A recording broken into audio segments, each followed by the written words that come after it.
નમસ્તે. સમગ્ર રાજ્યમાં ગરીબ કલ્યાણ મેળાઓની હારમાળ ગરીબોની અંદર એક વિશ્વાસ પેદા કર્યો છે કે જો ગરીબીમાંથી બહાર આવવું હશે તો સરકારે જે રસ્તો અપનાવ્યો છે એ જ રસ્તો કારગર નીવડવાનો છે. ભૂતકાળમાં યોજનાઓ કાગળ પર બનતી હતી અને વચેટિયા વગર કોઈ ગરીબ માનવી સુધી ક્યારેય કોઈ લાભ પહોંચતો નહોતો. આ એક એવી સરકાર છે કે જે સામે ચાલીને ગરીબના ઘરે જાય છે અને ગરીબના ઘરને જઈને ગરીબને શોધીને એના હકનું એને આપવા માટેનો પ્રયાસ કરે છે. હમણાં 2 તાલુકાનો એક એવી રીતે ગરીબ કલ્યાણ મેળા ચાલી રહ્યા છે અને દર અઠવાડિયે એક 40-50 ગરીબ કલ્યાણ મેળા આપણે કરતા હોઈએ છીએ અને એક દિવસમાં આજે જ એક દિવસમાં 500 કરોડ રૂપિયા કરતા વધારે રકમની વહેંચણી આ ગરીબ કલ્યાણ મેળામાં થવાની છે. અને આ વખતે 5 તબક્કાની અંદર ગરીબ કલ્યાણ મેળા થશે. રાજ્યના બધા તાલુકાને આવરી લેવામાં આવશે અને ગયા 50 વર્ષમાં કોંગ્રેસના રાજ્યમાં કામ નથી થયું એટલું મોટું કામ આ 5 મેળામાં થઈ જશે. આપ કલ્પના કરી શકો છો, જુદી જુદી બધી જ યોજનાઓને હું ભેગી કરું તો માત્ર ગરીબોને આવાસ આપવાના કામો 5.5 લાખ ગરીબ કુટુંબો એટલે લગભગ 40-50 લાખ જનસંખ્યાને રહેવા માટે છાપરું મળી રહે, ઓટલો પણ મળે, રોટલો પણ મળે, એ રીતે મેં કામ ઉપાડ્યું છે. આ એક જ ગરીબ કલ્યાણ મેળામાં જુદી જુદી યોજનાઓ અંતર્ગત પહેલા હપ્તાના 21,000 રૂપિયા રોકડા આપીને, હફળિયા વેચીને નહીં, સર્વે કરીને નહીં, પ્રજાની આંખમાં ધૂળ નાખીને નહીં, ગરીબ માનવીને 21,000 રૂપિયાનો ચેક સીધો આપીને આ 5 જ ગરીબ કલ્યાણ મેળામાં લગભગ 4.25 લાખ ગરીબ પરિવારોને 2,000 કરોડ રૂપિયાના ખર્ચે મકાનો બાંધવાનું અભિયાન અમે ઉપાડી રહ્યા છીએ અને એનો પહેલો હપ્તો ચૂકવી રહ્યા છીએ. અને કોઈ એમ માને કે આ કાર્યક્રમ અમે ચૂંટણીના કારણે કર્યા છે? ના. 2001માં આપે મને કામ સોંપ્યું. 2001માં આખી સરકારનું બજેટ 5,000 કરોડથી વધારે નહોતું. આખી સરકાર. જ્યારે આ સરકાર આ 5 જ અઠવાડિયામાં 2,000 કરોડ રૂપિયા ગરીબો માટે, ઘર માટે ખર્ચી નાખવાની છે. કારણ જો ગરીબોને ઘર મળશે તો એનું જીવન બદલાશે. કોઈએ કલ્પના કરી હતી કે નટ, વાદી, બજાણિયા જે બિચારા એક ગામથી બીજા ગામ ફરતા રહેતા હતા, સાપ નોળિયાની રમત રમાડતા હતા, જાદુના ખેલ કરતા હતા, એમની ક્યાંય વસાહત નહોતી. આ રાજ્યની અંદર ડઝન કરતા વધારે જગ્યાએ આ નટ, બજાણિયા, વાદી એવા સમાજની વસાહતો ઉભી કરી. એમના છોકરાઓને ભણવા માટે શિક્ષણની વ્યવસ્થા કરી અને જે છોકરાઓ ગઈકાલ સુધી સાપ અને નોળિયા રમાડતા હતા એ આજે કોમ્પ્યુટરના માઉસ પર રમતા કરી દીધા છે. અમારે જીવન ધોરણ બદલવા છે. અને ભાઈઓ બહેનો, 2001 થી અત્યાર સુધીમાં આ સરકારે 16 લાખ કરતા વધારે મકાનોના કામ પૂર્ણ કરી દીધા છે. 16 લાખ ગરીબ પરિવારોને મકાન પહોંચાડવાનું કામ સમગ્ર હિન્દુસ્તાનમાં કોઈ પણ સરકારે દેશ આઝાદ થયો ત્યારથી આજ સુધી કર્યું નથી. કારણ અમારે ગરીબોની જિંદગી બદલવી છે. ગરીબોના છોકરાઓને રોજગાર મળે એની માટે ચિંતા કરવી છે. ભાઈઓ બહેનો, આ ગરીબ કલ્યાણ મેળા એ સાચ અર્થમાં ગરીબી સામે લડાઈ લડવા માટેનું એક સારામાં સારું ઓજાર અમે શોધી કાઢ્યું છે. અને એના જ કારણે સત્તા ભૂખ્યા લોકો, સત્તા માટે વલખા મારનારા લોકો, ગરીબોને ગરીબ રાખીને એમનું શોષણ કરવા ટેવાયેલા લોકો, અપપ્રચાર, જૂઠાણા, રોજ નવા ખેલ પાડવાના કામો કરી રહ્યા છે. પણ મને ભરોસો છે કે જેમને પોતાના સંતાનોની ચિંતા છે, જેમને આવતીકાલની ચિંતા છે, એ લોકો આ ગરીબ કલ્યાણ મેળાનો લાભ લઈને ગરીબી સામે મક્કમતાપૂર્વક લડવાની તૈયારી સાથે અમારી જોડે ખભે ખભો મેળવીને કામ કરશે. અને મારા ગરીબ ભાઈઓ બહેનો, હું આપને વિશ્વાસ આપું છું કે અમે તમારો હાથ પકડ્યો છે, અમે તમારો સાથ ક્યારેય છોડવાના નથી. આ ગરમીમાંથી તમને બહાર કાઢીને જ રહીશું. હમણાં અમે ગુટકાનો પ્રતિબંધ મૂકવાનું જાહેરાત કરી. ગરીબ પરિવારની બહેનો એટલી ખુશ છે, અનેક બહેનોના આશીર્વાદ મને મળી રહ્યા છે કે તમે અમારા છોકરાઓની જિંદગી બચાવી લીધી. નહીં તો ગુટકા ખાય અને ઘરમાં કેન્સરની બીમારી આવે, દવા કરાવવામાં જ ઘર આખું તારાજ થઈ જાય અને પછી છોકરો ગુમાવવાનો વારો આવે. કમનસીબે નાની નાની દીકરીઓને પણ ગુટકા ખાવાની ટેવ પડી ગઈ હતી. આપણે એને પ્રતિબંધ લાવવાનું નક્કી કર્યું અને મારે આનંદ સાથે કહેવું છે કે બહેનો એને વધાવી લીધું છે. આગામી 5મી સપ્ટેમ્બર ડોક્ટર રાધાકૃષ્ણજીનો જન્મદિવસ છે. શિક્ષક દિવસ તરીકે મનાવવામાં આવે છે. અને 11મી સપ્ટેમ્બર આંતરરાષ્ટ્રીય ભાઈચારાના દિવસ તરીકે ઓળખાય છે. સ્વામી વિવેકાનંદે શિકાગોમાં એ દિવસે ભાષણ કર્યું હતું અને આખી દુનિયાને પોતાના પ્રેમની અંદર બાંધી દીધી હતી. એ 5 સપ્ટેમ્બર થી 11 સપ્ટેમ્બર આખા ગુજરાતમાં ગુટકા મુક્તિ અભિયાન આપણે ઉપાડવાના છીએ. મારી માતાઓ બહેનોને, ખાસ કરીને મારી ગરીબ માતાઓ બહેનોને વ્યસન સામેની આ લડાઈ છે, એમાં મારી સાથ આપો. આપણા ઘરમાંથી, ગામમાંથી ગુટકાને વિદાય આપીએ. કેન્સરને આવતું જ રોકી લઈએ, ગંભીર માંદગીને આવતી રોકી લઈએ. એક એવા પગલા લેવા છે કે જેના કારણે સુખી અને સમૃદ્ધ થવાની આડે આવતા બધા જ પરિબળોને આપણે હટાવી દઈએ. ભાઈઓ બહેનો, આ સરકાર નોંધારાનો આધાર છે. આ સરકાર ગરીબોની બેની છે અને એના જ કારણે ગરીબીમાંથી બહાર લાવવા માટેની આપણી મથામણને સફળતા મળી છે. જન્મથી મરણ સુધી ડગલે ને પગલે આ સરકાર ગરીબોના પડખે રહેતી હોય છે. ભાઈઓ બહેનો, ગરીબ માં એના પેટમાં બાળક હોય, સુવાવડ આવવાની હોય તો એની ચિંતા સરકાર કરે છે. એને કુપોષણ ના હોય, એને સુખડી આપવાની હોય, અનાજ આપવાનું હોય, એના પેટની અંદર બાળક હોય ત્યારે એના શરીરની અંદર કોઈ ઉણપ ન રહે, જેથી કરીને ગર્ભનું બાળક તંદુરસ્ત જન્મે. એના માટે ખર્ચો સરકાર કરે છે. બાળકના જન્મ પહેલા પણ માતાની કાળજી લેવાનું કામ આ સરકાર કરે છે. પછી આવે પ્રસૂતિની વેળા. માતાઓ મરતી હતી પ્રસૂતિની અંદર, તો આ બાળક મરે કે માં મરે, અને ખાલી માં મરે કે બાળક મરે નહીં, પેલા જવાનિયાનું તો જીવન રોળાઈ જાય કે 22-25 વર્ષની ઉંમરમાં કેટલા બધા સપના સાથે લગ્ન કર્યા હોય અને પહેલી જ સુવાવડમાં પત્ની જતી રહે ત્યારે કુટુંબ પર કેવું મોટી હાથ ફાટી વળે.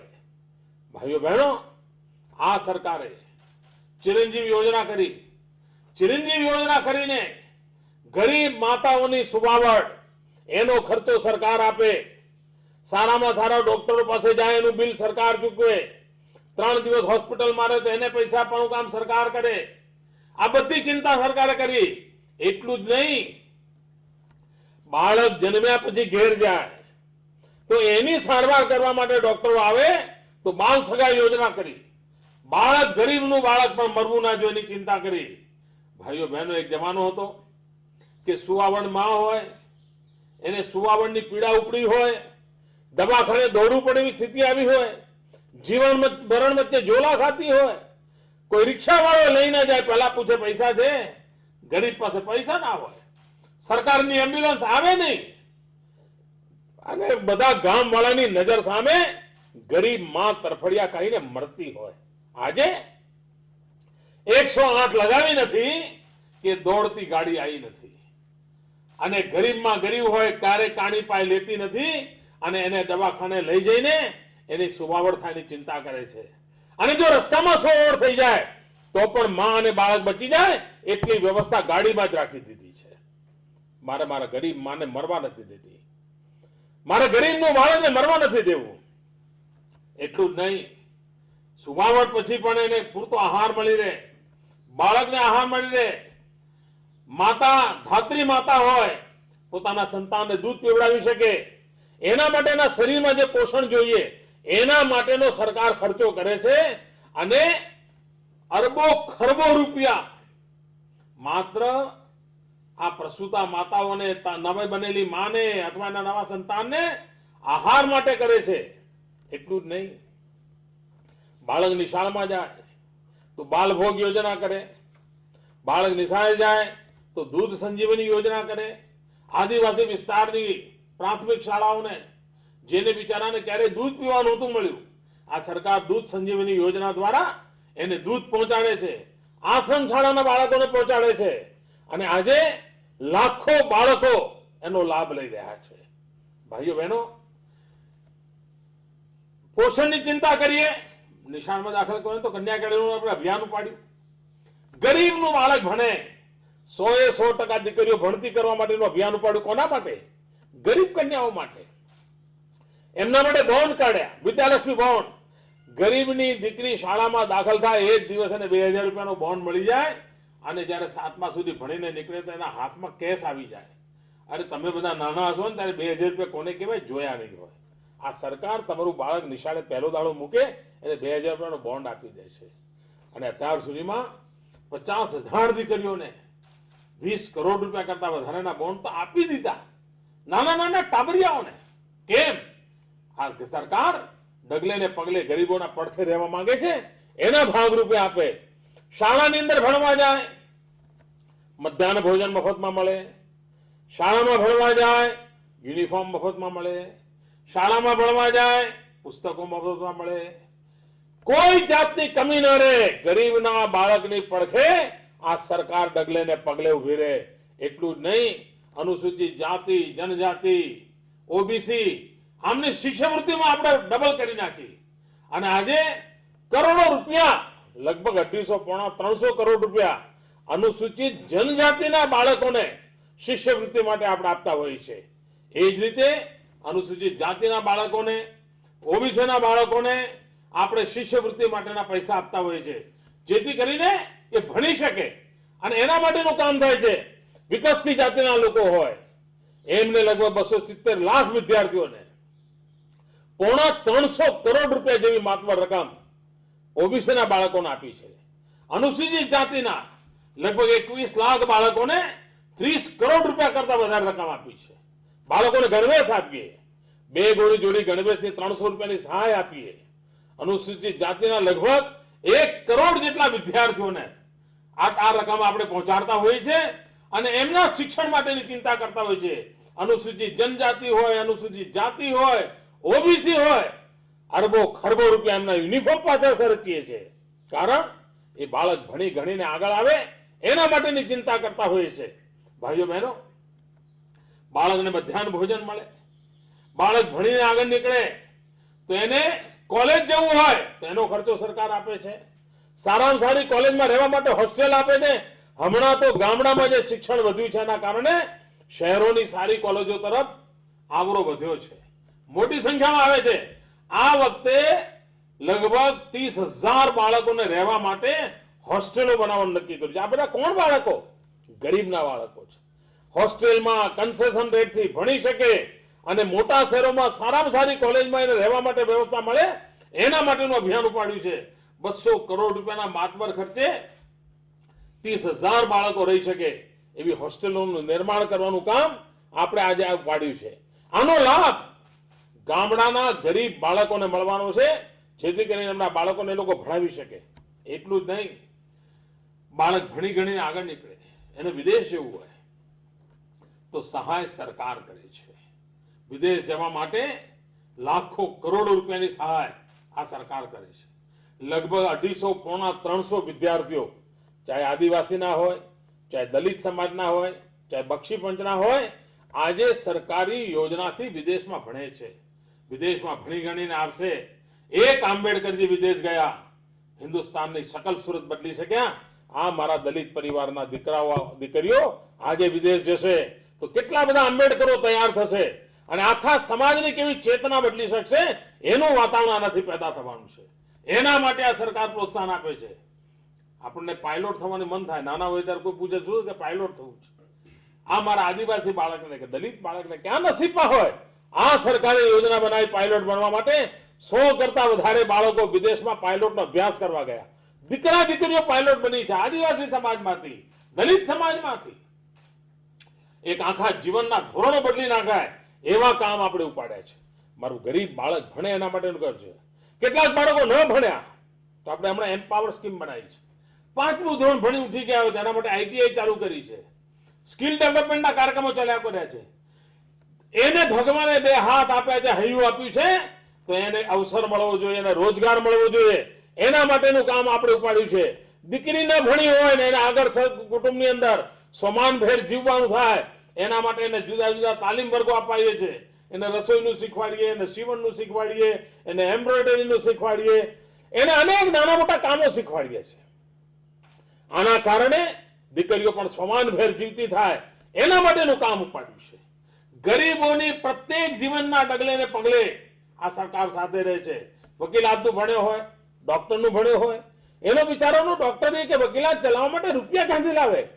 આ સરકાર એને ડોક્ટરી કે વકીલાતનું ભણવું હોય તો ભણ્યા પછી પોતાનો વ્યવસાય ચાલુ કરવા માટે રૂપિયા આપે છે, જેથી કરીને પગભર થાય. ગામડામાં દવાખાનું શરૂ કરી શકે, ગામડામાં વકીલાત શરૂ કરી શકે, અને જ્યાં સુધી રોજીરોટી કમાતો થાય ત્યાં સુધી સરકાર એને મદદ કરે છે અને પગભર કરવા માટેનું કામ કરે છે. કોઈ એવી વિચાર કર્યો છે ભાઈઓ? સહેજ મોટો થાય, વૃદ્ધાવસ્થા આવે તો વૃદ્ધાવસ્થાની અંદર એને પેન્શન આપવાનું કામ સરકાર કરે. કોઈના ઉપર એને હોશિયારું ના રહેવું પડે, કોઈના ઉપર એને ભરોસે ના જીવવું પડે. આની ચિંતા સરકાર કરતી હોય છે. અરે એટલું જ નહીં, કોઈ ગરીબ પરિવારનો માનવી, એના વારસદાર કોઈ ના હોય, અગ્નિ સંસ્કાર કરનારું કોઈ ના હોય તો એની ચિંતા કરવાનું પણ કામ સરકાર કરે છે. બીપીએલમાં એને સસ્તું ઘઉં, ચોખા, દાળ મળે, ખાંડ મળે, કેરોસીન મળે, એની ચિંતા સરકાર કરે છે. એની દીકરી ભણવા જાય તેને સાયકલ મળે, એની ચિંતા સરકાર કરે છે. જીવનનું કોઈ ક્ષેત્ર એવું નથી ભાઈઓ કે જેમાં ડગલે ને પગલે આ સરકાર આપની પડખે ના હોય. આપની દીકરીને બહાર ભણવા જવું હોય તો બસ ભાડું મફત. કેમ? મારે દીકરીઓને ભણાવી છે, ગરીબ પરિવારની દીકરીઓને ભણાવી છે. એટલું જ નહીં, દીકરીના હાથ પીળા કરવાના આયા હોય, પૈસા હોય નહીં, સમૂહ લગ્ન કરાવે, ખર્ચો સરકાર આપે છે. ગરીબ પરિવારની દીકરી એને મામેરું ભરવાનું હોય, પૈસા ન હોય, સરકાર એનું મામેરું ભરી આપે છે. આપ વિચાર કર્યો છે કોઈ એવી યોજના છે કે જેની અંદર કોઈ ગરીબ બાળકને ક્યારે હોશિયારું રહેવું પડે? નહીં રહેવા દો.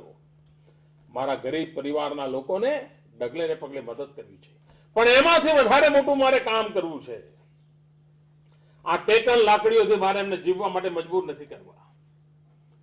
ટુકડાઓ ફેંકી ફેંકીને ભૂતકાળની સરકારો એમનું શોષણ કર્યું છે, એ મારે નથી કરવા દેવું.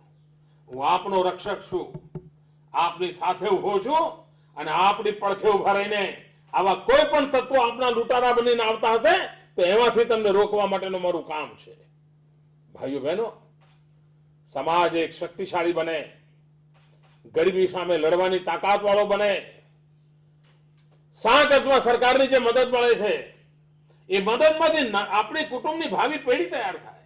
આ મકાન આપણે મળે છે, એ મકાનનો હેતુ એ છે કે આપણા બાળકોની જિંદગી સુધારવા માટે એક જગ્યા ઊભી થાય. આ વખતે તો કાચા ઘરને પણ પાકા ઘરમાં પરિવર્તિત કરવાનો હિંમતભર્યો નિર્ણય કર્યો છે. એમાં હજારો કરોડ રૂપિયાનો બોજ આવવાનો છે. એ બોજને પણ આપણે ઉઠાવવા માટે તૈયાર છીએ. જો ગરીબોનું કલ્યાણ થશે અને ગુજરાતનો વિકાસ જે રીતે થયો છે એના કારણે આ શક્ય બન્યું છે. નહીં તો આપણે ત્યાં પહેલા બજેટના પગાર ચૂકવવા માટે બજેટ વપરાતા હતા. આ બધી સરકારો આવીને ગઈ, એમની પાસે કુલ રૂપિયા હોય બધા સાહેબોના પગારમાં જ જતા હતા. પહેલી વાર સરકારની તિજોરીના પૈસા ગરીબના ઘરે જઈ રહ્યા છે. પહેલી વાર સરકારની તિજોરીમાંથી ગરીબને એના હકનું મળે છે. પહેલી વાર વિધવા બહેનની ચિંતા સરકાર કરે છે. વિધવા પેન્શન મળે, આંગણવાડીની વ્યવસ્થાઓ થાય, વિધવાઓને શિક્ષણ મળે.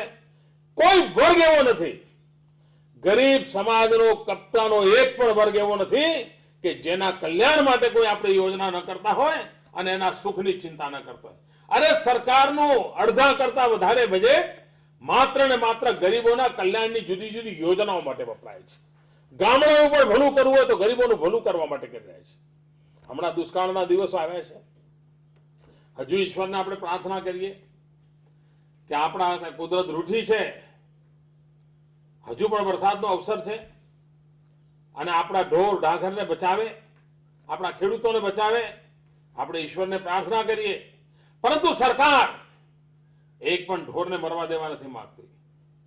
સરકાર કોઈ પણ ગરીબને દુખી રહેવા નથી માંગતી. નરેગાનું કામ મોટા પાયા પર ચલાવ્યું છે. કોઈને પણ રોજગાર જોઈતો હશે તો રોજગાર ન મળે એવો દિવસ નહીં ઉગવા દો. અને આપણે ચેકડેમને ઊંડા કરવા છે, ખેત તલાવડીઓ ઊંડી કરવી છે, તળાવો ઊંડા કરવા છે. અને મારે તો લોકોને કહેવું છે કે તમે ખોદીને તમારા માટી ખેતરોમાં લઈ જાઓ, લઈ જ જાઓ. દુષ્કાળ આવ્યો છે એને પણ અવસરમાં પલટી નાખવો છે. આપણા બધા પાણીના સંગ્રહાલયો જેટલા છે આ બધાને ફરી એકવાર જીવતા જાગતા કરી દેવા છે. એટલું જ નહીં, આપણી જે કેનાલો છે, ગરીબ પરિવારના લોકો કેનાલની બાજુમાં જો ઘાસ ઉગાડવા માટે તૈયાર થાય તો એ જમીનો એમને ઘાસ ઉગાડવા માટે આપવી. અને એ ઘાસ સરકાર ખરીદશે. ગરીબને પૈસા પણ મળશે, પશુને ઘાસચારો પણ મળશે. એના માટેનું કામ આપણે ઉપાડ્યું છે. અરે ગરીબોના કલ્યાણને પણ, આફતને પણ અવસરમાં પલટીને ગરીબોની ભલાઈ માટે કરી શકાય એ આપણે કામ કર્યું છે. ઢોરવાડા ચલાવશે તેની રકમમાં વધારો કરી દીધો છે, જેથી કરીને ઢોરના તકલીફ ન પડે અને ઢોરવાળો ચલાવનાર સંસ્થાઓને પણ તકલીફ ન પડે. જીવદયાનું મોટું કામ થાય એના માટે પણ મથામણ ઉપાડી છે. ભાઈઓ બહેનો, એ વાત સાચી છે કે ગયો આખો દસકો આપણે અછત જોઈ નથી, તકલીફ જોઈ નથી. પહેલી વાર કુદરતે કસોટી કરી છે એટલે તકલીફ થાય બહુ સ્વાભાવિક છે. કારણ કે આપણી ટેવ જતી રહી હતી. નહીં તો પહેલા તો આપણે 10 વર્ષમાં 7 વર્ષ પાણી વગર કાઢતા હતા. અઠવાડિયામાં એકવાર પાણી આવે એવા દિવસ આપણે જોયા છે.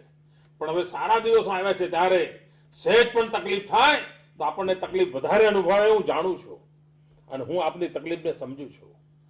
આ સરકાર પલાંઠી વાળીને બેસવાની નથી. આખું વહીવટી તંત્ર દોડવાનું છે.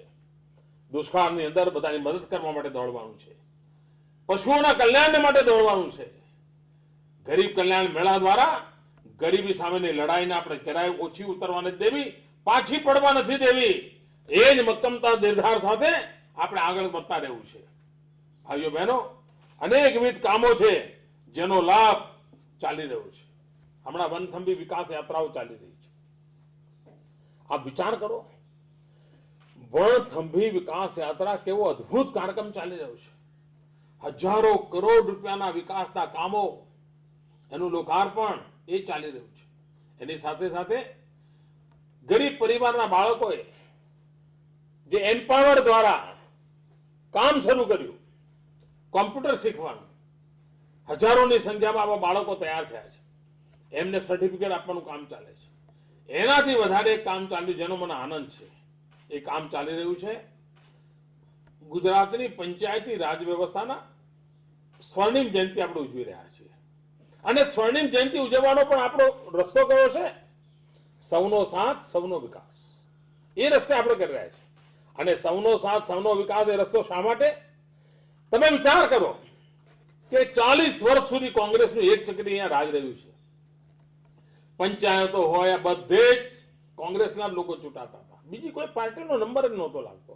અમે તો હતા જ નહીં. અમારી તો પાર્ટીનો જન્મ નહોતો થયો. અમે નક્કી કર્યું કે ભૂતકાળમાં જેમણે પંચાયતની સેવા કરી છે, કોઈ તાલુકા પંચાયતમાં બેઠા હશે, કોઈ જિલ્લા પંચાયતમાં બેઠા હશે, કોઈ સરપંચમાં બેઠા હશે, અને આજે જે ગુજરાત છે એમાં એમનું પણ કંઈ ને કંઈ યોગદાન છે જ. એ યોગદાનને આપણે અનુમોદન આપવું જોઈએ. એ યોગદાનની જાહેર સ્વીકૃતિ કરવી જોઈએ. અને એમાંથી એક પવિત્ર વિચાર આવ્યો કે આ બધા જ વડીલોનું સન્માન કરીએ. રાજ્ય સરકારે આ બધાનું સન્માન કર્યું. એવું હિન્દુસ્તાનમાં પહેલી વાર ઘટના બની છે કે કોઈ ભૂતપૂર્વ સરપંચનું સન્માન થતું હોય, કોઈ ભૂતપૂર્વ તાલુકા પંચાયતના પ્રમુખનું સન્માન થતું હોય, કોઈ ભૂતપૂર્વ જિલ્લા પંચાયતના પ્રમુખનું સન્માન થતું હોય. અને અમારા કાર્યકર્તાઓ મને કહે છે, અમારા બધા મંત્રીઓ કહે છે કે 90 વર્ષની ઉંમરના વડીલો આવે છે કે જેમણે કોઈ વાર તાલુકા પંચાયત જિલ્લા પંચાયતમાં સેવા બજાવી હોય અને 20 વર્ષ 25 વર્ષ 30 વર્ષે કોઈ એમને યાદ કર્યા હોય, એમની આંખમાં પાણી આવી જાય છે. ભાઈઓ બહેનો, સમાજ માટે જેમણે પણ જીવ્યા, જેના પક્ષો ગમે તે હોય, ગમે તે પાર્ટીના હોય, પણ સમાજ માટે કામ કર્યું હોય એવા સૌના માટે બધાનો આદર હોવો જોઈએ. એ ઉચ્ચ ભાવનાથી અમે આ કામ કરી રહ્યા છીએ. અને એટલા જ માટે 1 લાખ કરતા વધારે આવા જનપ્રતિનિધિઓનું સન્માન કરવાનું ગૌરવ અમને પ્રાપ્ત થયું છે. એ પક્ષ ગમે તે હશે એમનો, પણ અમારે મન એક સરકાર તરીકે આ સૌનો સાથ સૌનો વિકાસ એ મંત્ર લઈને ચાલી રહ્યા છીએ, ત્યારે એમનું સન્માન કરવાનું અમારા માટે ગૌરવની બાબત છે. અને અમારા મંત્રીઓ જાતે જઈને શાલ ઓઢાડીને પ્રમાણપત્ર આપીને આ બધા જ વડીલોનું સન્માન કરે છે. મને અમારા મંત્રીઓએ થોડીક જગ્યાના આવા પ્રકારના ભાષણો મોકલ્યા. આ વડીલોના જે ઉદ્ગારો છે, આશીર્વાદ જેવા ઉદ્ગારો છે. આવા ઉદ્ગારો એ પણ મારા માટે એક મોટી મૂડી છે. એ વડીલોના આશીર્વાદ પણ આવનારા દિવસોમાં અમારી શક્તિમાં ઉમેરો કરશે એવો મને પૂરો વિશ્વાસ છે. પક્ષીથી પર રહીને માત્ર ને માત્ર ગુજરાતનું કલ્યાણ, માત્ર ને માત્ર ગુજરાતનો વિકાસ, સૌનો સાથ સૌનો વિકાસ, આ મંત્ર લઈને આપણે બધા ચાલીએ અને આપણા ગુજરાતને ગુટકા મુક્ત બનાવીએ. કેન્સરની બીમારી આપણા ઘરમાં આવતી રોકીએ, આપણા કુટુંબમાં આવતી રોકીએ, આપણા ગામમાં આવતી રોકીએ. અને એના માટેનું એક સામાજિક કામ આપણે લીધું છે. 5મી સપ્ટેમ્બરથી 11મી સપ્ટેમ્બર ગામો ગામ ગુટકાની વિદાયનું અભિયાન ચાલે. આ ગુટકા વિદાય અભિયાન ચાલશે તો 11 સપ્ટેમ્બરે જ્યારે કાયદો અમલમાં આવશે ત્યારે ક્યાંય કોઈને તકલીફ નહીં પડે અને સહજ રીતે કાયદો લાગુ થઈ જશે અને અનેક નવજવાનીઓની જિંદગી બચી જશે. ગરીબ પરિવારોનું ભલું પણ વ્યસનથી મુક્તિમાં જ છે. ગરીબ પરિવારનું ભલું પણ શિક્ષણથી છે. ગરીબ પરિવારનું કલ્યાણ પણ એને રોજી રોટી કમાવા માટેનો અવસર મળે એમાં છે. ગરીબ પરિવારનું ભલું પણ એને રહેવા માટે ઘર મળે એમાં છે. એને ઓટલો પણ મળે, એને રોટલો પણ મળે, એના જવાની અને અવસર પણ મળે, એમની બહેન દીકરીઓની ઇજ્જત પણ મળે, એવા ભાવથી આ સરકાર કામ કરી રહી છે. અને આટલી મોટી સંખ્યામાં આ ગરીબ કલ્યાણ મેળામાં મારી બહેનો પણ આવી છે. મને વિશ્વાસ છે આ બહેનોનો મને જે સાથ સહકાર છે ને એના કારણે ગુટકા પણ જશે, ગરીબી પણ જશે. આ કામને આપણે સાથ સહકાર આપીએ. ફરી એકવાર આ ગરીબ કલ્યાણ મેળાની અંદર આપ સૌને અનેક અનેક શુભકામનાઓ પાઠવું છું. અને મને વિશ્વાસ છે કે ગરીબી સામેની લડાઈમાં આવાસ યોજનાનું જે અમે અભિયાન ઉપાડ્યું છે, ખૂબ સરસ મકાન બનાવીએ, ખૂબ સુખેથી રહીએ અને આવનારી પેઢી માટે અવસર પેદા કરીએ, એ જ આપ સૌની પાસે અપેક્ષા છે. જય જય ગરવી ગુજરાત, જય જય ગરવી ગુજરાત.